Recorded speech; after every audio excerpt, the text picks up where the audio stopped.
हाँ, देखिए, जो किसान मजदूर मोर्चा और एसकेएम नॉन पॉलिटिकल का जो आंदोलन दिल्ली आंदोलन 2 के नाम से मशहूर हुआ है, उनको 305 दिन आज हो गए और खनौरी बॉर्डर पर अमर अनशन लगभग 17वें दिन में दाखिल हो गया है।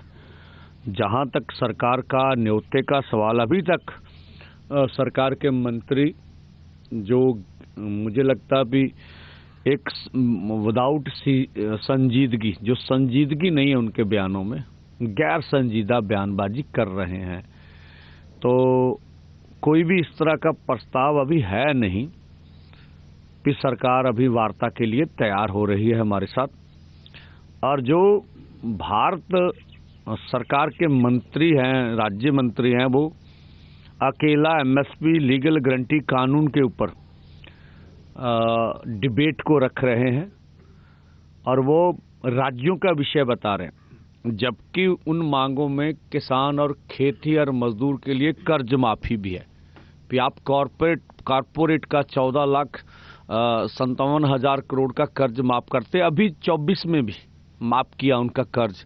तो फिर जो किसान और खेत मजदूर कर्ज के कारण खुदकुशी कर रहे हैं, उनका कर्ज क्यों नहीं माफ होता?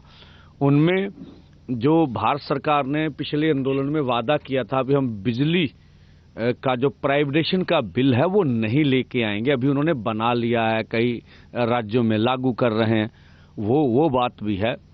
उनमें जो लखीमपुर खीरी का इंसाफ और जो माने भी थे पिछले आंदोलन में भी, दिल्ली पिछले आंदोलन के जो देश भर में केस डाले गए हम वापस ले लेंगे, उसके ऊपर भी कुछ वो बोल नहीं रहे।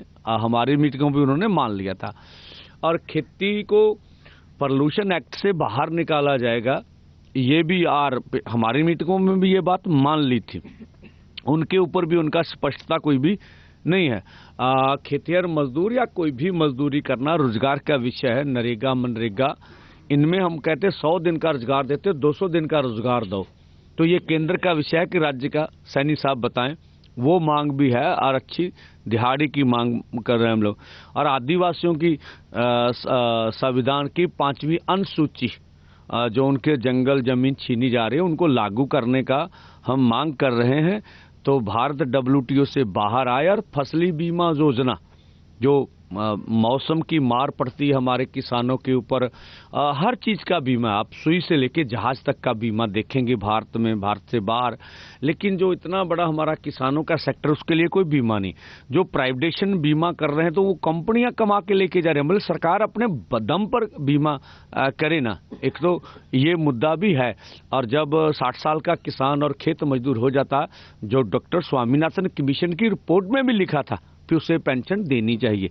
ये मुद्दे भी हैं जिनके ऊपर भारत सरकार के मंत्री महोदय या कोई बोलने के लिए तैयार नहीं। हम तो लगातार ये कह रहे हैं कि आंदोलन, देखिए ना, आंदोलन बड़ा हो रहा है। आंदोलन में जब हजारों की और 85 हजार लाख तक की भीड़ जाएगी, और देखिए हमारा मानना भी पूरे देश को इसके लिए सुचेत रहना चाहिए। हमारे लोगों को सरकार की एजेंसियां कोई ना कोई इस तरह का कार्य करवा सकती हैं, तो हमें बदनाम करने के लिए, हमारा नैरेटिव बदलने के लिए। और अपने देश के किसान मजदूर से अपील करेंगे, अब हमने आंदोलन भी लड़ना है और आंदोलन को बचा के भी रखना है, उसकी हिफाजत भी करनी है कि आंदोलन को कोई सरकार क्षति पहुंचा ना सके। और यहाँ हम लोग फिर आज भी पीसी करके हमने दोनों फोरमों ने कल अपने अपने तौर पर, और कल शंभू पर भी दोनों फोरमों की रात मीटिंग हुई थी। उनमें कुछ आगे आने वाले जो आंदोलन के फैसले हैं वो उनकी सहमति बनी थी। और आपको अगर आज पीसी हुई और सब कुछ हमारा कुछ अभी कुछ मसलों के ऊपर हम विचार कर रहे थे, फाइनल हो गया, तो आज ही आपको आगे की बात भी बताएंगे।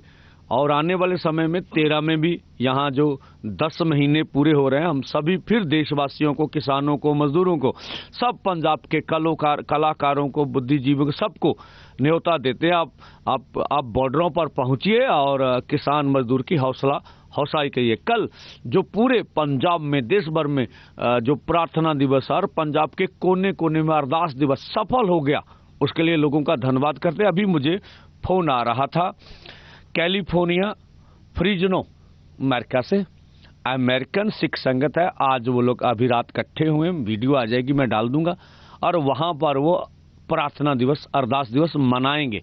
और उन्होंने भी कहा भी हम थोड़े समय के लिए उपवास करके इस आंदोलन के साथ मिलेंगे भी। ठीक है, हम आंदोलन के साथ हैं और आंदोलन की जीत की दुआ करेंगे। अब तो ये जो हमारा आंदोलन है अंतर्राष्ट्रीय स्तर पर अपनी बुलंदियों को छू रहा है।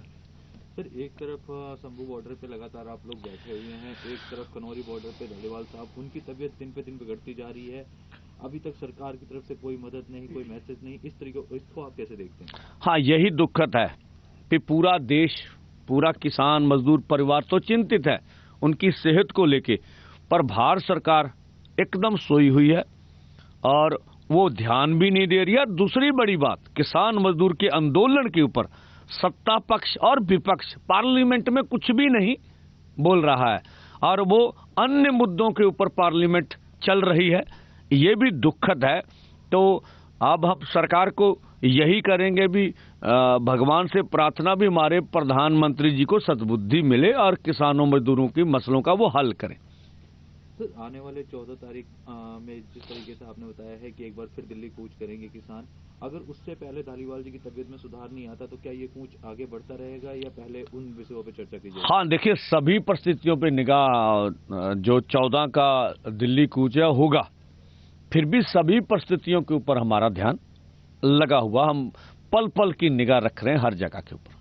सर, लगातार मौसम में भी बदलाव देखने को मिल रहा है कि अब ठंडी भी मतलब काफी हद तक बढ़ गई है, लगातार किसान बॉर्डर पे हैं, रहने के लिए जिस तरीके से उनके इंतजामात हैं उनको किस तरीके से आप देखते हैं? हाँ, देखिए, जहां तक हम पूरी 45 डिग्री 48 डिग्री टेम्परेचर में भी यहाँ रहे, जब एक टीम आई सी विदेशी मीडिया की, जो ट्रॉली में वो टेम्परेचर देखा तो वहाँ 50 डिग्री था ट्रॉली के अंदर टेम्परेचर बहुत, उस टेम्परेचर में भी हम गर्मी में रहे, बरसात में भी हमने यहाँ सब कुछ सहन किया। अब पंजाब में सर्दी बहुत ज़बरदस्त पड़ती, उसमें भी रह रहे हैं और हमें लोगों से आस है, हम सब देशवासियों को, जितने भी हमारे एनआरआई भाई हैं, जितने भी, सबको अपील है, वो लोग, पहले भी हमारे पास हर तरह का प्रबंध है, अगर अधिक लोग अब आ रहे हैं, अधिक जनता आ रही तो जनता हमारे लिए कंबल भी, जुराबे भी, सर्दी के प्रबंध भी करेंगे, जैसे हमें आशा, हम उनको अपील भी करेंगे भी जो यहाँ जरूरत है उसकी मदद की जाए। तो क्या आप आज खनौरी बॉर्डर जाएंगे धालीवाल जी से मिलने? हाँ, डलेवाल से मिलने में जाऊंगा, लेकिन आज का कार्यक्रम यहाँ का है, ठीक है, उसके बाद हम लोग खनौरी का कार्यक्रम भी आने वाले समय में बनाएंगे। रात दोनों फोरमों की मीटिंग हो चुकी है, सारी स्थिति पे हमने जायजा ले लिया।